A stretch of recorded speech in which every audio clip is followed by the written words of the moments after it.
এলাকায় বিশিষ্ট ব্যবসায়ী রমজান আকবর, যার অগণিত ব্যবসা আছে বিষ্ণুপুর গ্রামের মধ্যে। লেচু, আম, কাঁঠাল, হ্যাঁ, কুয়ের, হেজুরটা বাইরেছে। চিন্তা ভাবনা করে মেরাসা নিয়ে যাইতে 3-4টা হেজুর গাছ পরে এডিও রমজান দিয়ে রাহা নিয়ে।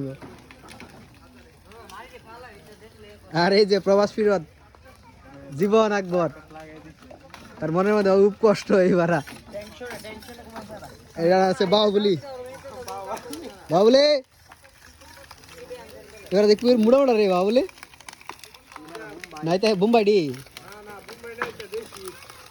দেশি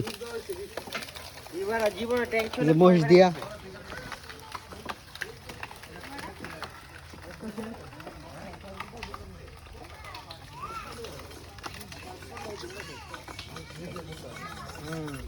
এখানে জীবন রসের জন্য কুয়েরকে সাজাচ্ছে।